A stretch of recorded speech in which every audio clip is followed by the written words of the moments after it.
पूरे देश में लॉकडाउन लगा हुआ है, जिसके चलते बुद्ध अनुयायियों ने आज भगवान बुद्ध का जन्मदिन घर पर ही रहकर मनाया और उनकी वंदना की। कहा जाता है भगवान बुद्ध शांति के उपासक थे।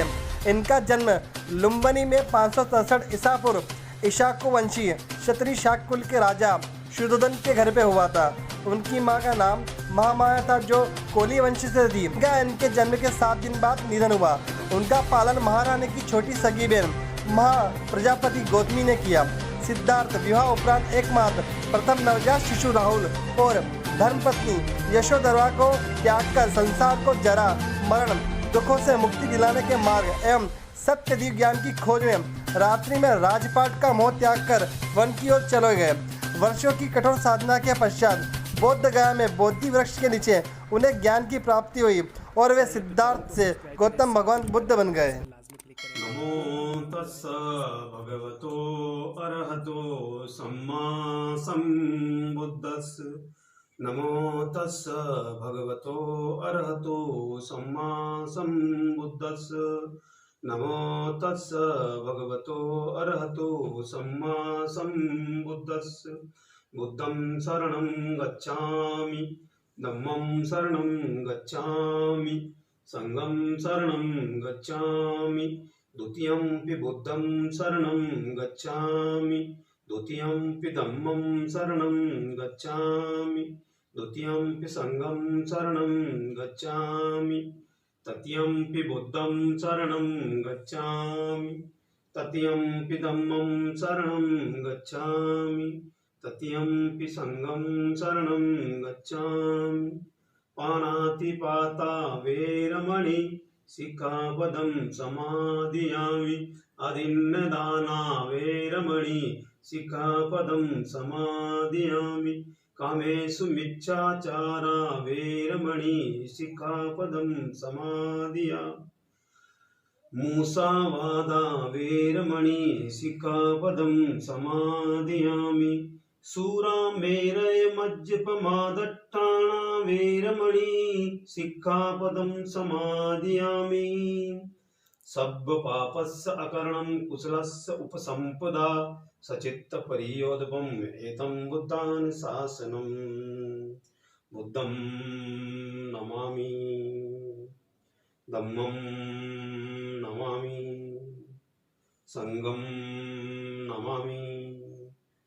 बोधिसत्व बाबा साहब अम्बेडकराय नमः। सब्बे सत्ता सुखी होन्तु, सब्बे होन्तु चखेमिनो, सब्बे भद्राणि पश्यन्तु, मा किंचित् दुःखमागम।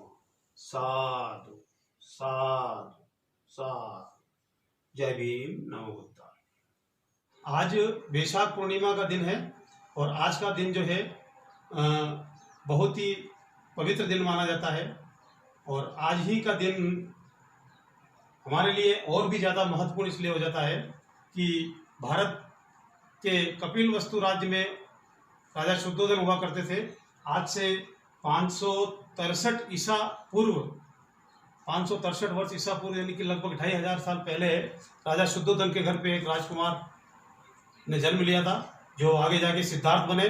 और 29 वर्ष की आयु में सिद्धार्थ ने परिवार का परिव्राजन कर दिया था। परिवार को त्याग करके वो सन्यासी बन गए, सत्य की खोज में निकल पड़े, दुख की तलाश की, दुख होने का कारण और उसका निवारण जो हो उसकी तलाश में वो निकल पड़े। और बुद्ध पूर्णिमा को उनका जन्म हुआ और 35 वर्ष की आयु में वो एक सन्यासी के रूप में बिहार का गया नामक स्थान है, जहाँ पे एक पीपल के वृक्ष के नीचे तपस्या कर रहे थे। और उसी स्थान पर सुजाता नाम की एक कन्या ने उन्हें खीर की प्रसाद खिलाई और तभी उन्हें ज्ञान की प्राप्ति हुई थी। तो उस दिन भी वैशाख की पूर्णिमा थी, अर्थात उनके जीवन की दूसरी महत्वपूर्ण घटना भी वैशाख पूर्णिमा को हुई। और आगे जाकर के 483 ईसा पूर्व में फिर वही वैशाख पूर्णिमा का दिन आया और उसी दिन तथागत गौतम बुद्ध ने अपने इस भौतिक शरीर को त्यागा और महान परिनिर्वाण को प्राप्त किया था। तो एक ही व्यक्ति के जीवन की 3 महत्वपूर्ण घटनाएं एक ही दिन में घटित होना इस बात का और ज़्यादा द्योतक हो जाता है कि यह दिन इस भारतवर्ष के नहीं अपितु इस संसार के सारे समतावादी, मानवतावादी और भाईचारा रखने वाले लोगों के लिए बहुत महत्वपूर्ण हो जाता है। तथागत गौतम बुद्ध ने एक अपने जीवन में 84,000 उपदेश दिए थे। उन 84,000 उपदेशों के ऊपर ही आगे जाकर के सम्राट अशोक ने 84,000 स्तूप, चैत्य और विहार बनवाए थे, जो बौद्ध धर्म का प्रचार प्रसार उन्होंने किया था।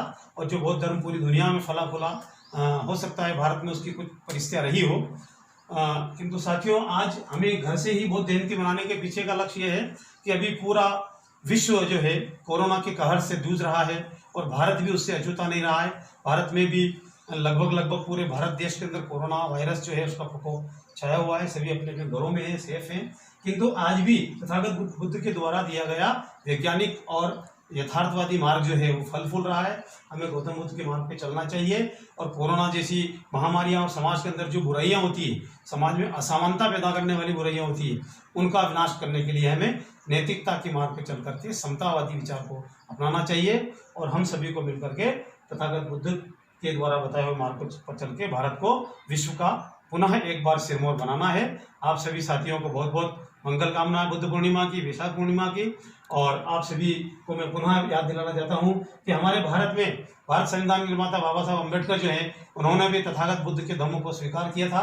14 अक्टूबर 1956 को बाबा साहब ने नागपुर में लगभग 10 से 12 लाख लोगों की संख्या में बौद्ध धर्म को ग्रहण किया था और हम सभी बाबा साहब और भगवान बुद्ध के अनुयायी हैं।